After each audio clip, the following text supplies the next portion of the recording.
Cantonment ഹൗസിൽ നിലപാട് പറഞ്ഞ് വി ഡി സതീശൻ കൃത്യമായി പറഞ്ഞു, കേരളം ഒരു വർഗീയ ഭൂമികയാക്കാൻ താൻ അനുവദിക്കില്ലെന്ന്, അതിൽ ഉറച്ച നിലപാട് സ്വീകരിക്കുമെന്ന്.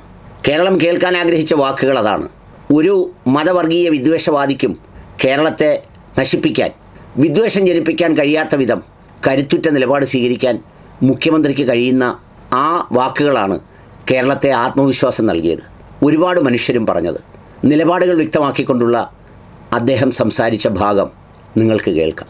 ഉദ്യോഗസ്ഥന്മാരുമായിട്ട് അതിനെക്കുറിച്ച് വിശദമായി ചർച്ച ചെയ്ത് അതിൻ്റെ ഇമ്പാക്റ്റ് എന്താണെന്ന് പരിശോധിച്ചുകൊണ്ടിരിക്കുകയാണ്. സാധാരണ ജനങ്ങളിൽ അതിൻ്റെ ഇമ്പാക്റ്റ് കുറയ്ക്കാൻ, അതിൻ്റെ ആഘാതം കുറയ്ക്കാൻ എന്ത് ചെയ്യാൻ കഴിയുമെന്ന് ഞങ്ങൾ ചർച്ച ചെയ്തുകൊണ്ടിരിക്കുകയാണ്. അല്ല, ഞങ്ങളത് പരിശോധിക്കുകയാണ്. അതിൻ്റെ സാമ്പത്തികമായിട്ടുള്ള സാധാരണക്കാരന് ഉണ്ടാകാവുന്ന പ്രശ്നങ്ങൾ, പൊതുവേ കേരളത്തിലെ പെട്രോൾ ഉൽപ്പന്നങ്ങളുടെ വില കൂടുതലാണ്. തീർച്ചയായിട്ടും ഇന്ന് UDF യോഗമുണ്ട്. അതിൻ്റെ ഘടകകക്ഷികളുമായിട്ടുള്ള വിശദമായ ചർച്ച നടത്തും.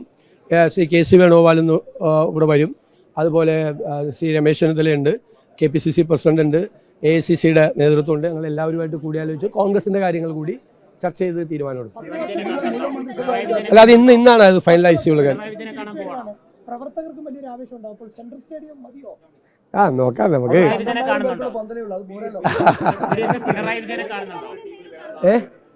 അല്ല, ഞങ്ങളെല്ലാവരും കൂടി ചർച്ച ചെയ്തുകൊണ്ടിരിക്കുകയാണ്.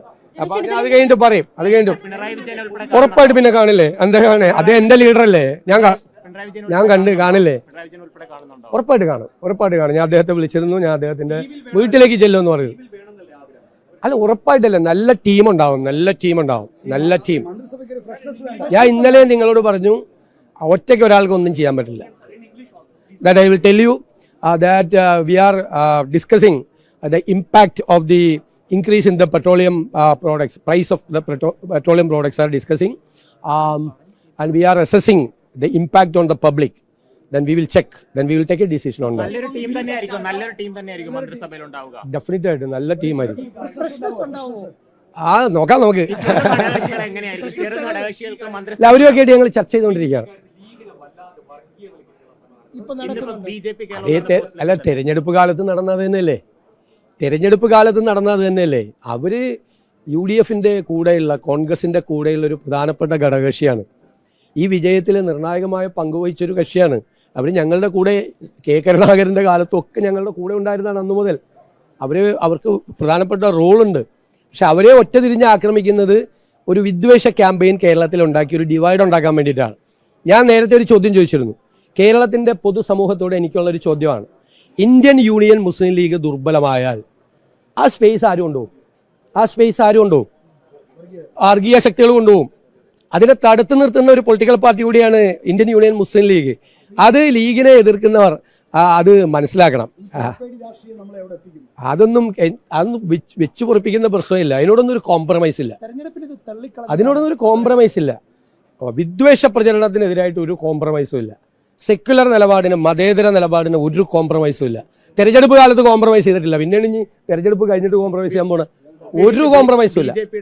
കേരളത്തെ ഭിന്നിപ്പിക്കാൻ സമ്മതിക്കില്ല. വരാനിരിക്കുന്ന തലമുറകൾ സൗഹാർദ്ദത്തോടു കൂടി, നമ്മുടെ മക്കളും കൊച്ചുമക്കളും സൗഹാർദ്ദത്തോടു കൂടി ജീവിക്കുന്ന ഒരു കേരളം, അത് തകർക്കാൻ ഒരു ശക്തിയെ സമ്മതിക്കില്ല. എന്തു വില കൊടുത്ത് അതിനെ എതിർക്കും. അല്ല, അവരത് പറയരുതെന്നാണ് എൻ്റെ വിനയപൂർവ്വമായ അഭ്യർത്ഥന. എന്നെ വ്യക്തിപരമായി എന്നെ ഇഷ്ടമില്ലെങ്കിൽ പറഞ്ഞു. എന്നോട് എല്ലാവർക്കും ഇഷ്ടം ഉണ്ടാവണമെന്നില്ല, അനിഷ്ടം ഉണ്ടാവും. ചിലപ്പോൾ എൻ്റെ സ്വഭാവം ഇഷ്ടമല്ലായിരിക്കും. ഞാനത് കറക്റ്റ് ചെയ്യാം. പക്ഷേ വർഗീയത പറയരുത്. ബിജെപിയുടെ ഔദ്യോഗിക പേജ് വന്നിരിക്കുന്നത് അങ്ങേ മുഖ്യമന്ത്രിയാക്കിയത് പാണക്കാട് എന്ന് പറഞ്ഞൊരു ചിത്രം ഉൾപ്പെടെയാണ്. BJPയുടെ പരിപാടി എന്താണ്? വിദ്വേഷ പ്രചരണമാണ്. ദേശീയ തലത്തിലും സംസ്ഥാന തലത്തിലും അത് ചെയ്തുകൊണ്ടിരിക്കുകയാണ്. വിദ്വേഷ പ്രചരണം നമ്മളെ ഭിന്നിപ്പിക്കാനാണ്. ഇപ്പം നിങ്ങളുടെ കൂട്ടത്തിൽ എത്ര മതവിഭാഗങ്ങളിൽപ്പെട്ട ആളുകളുണ്ട്?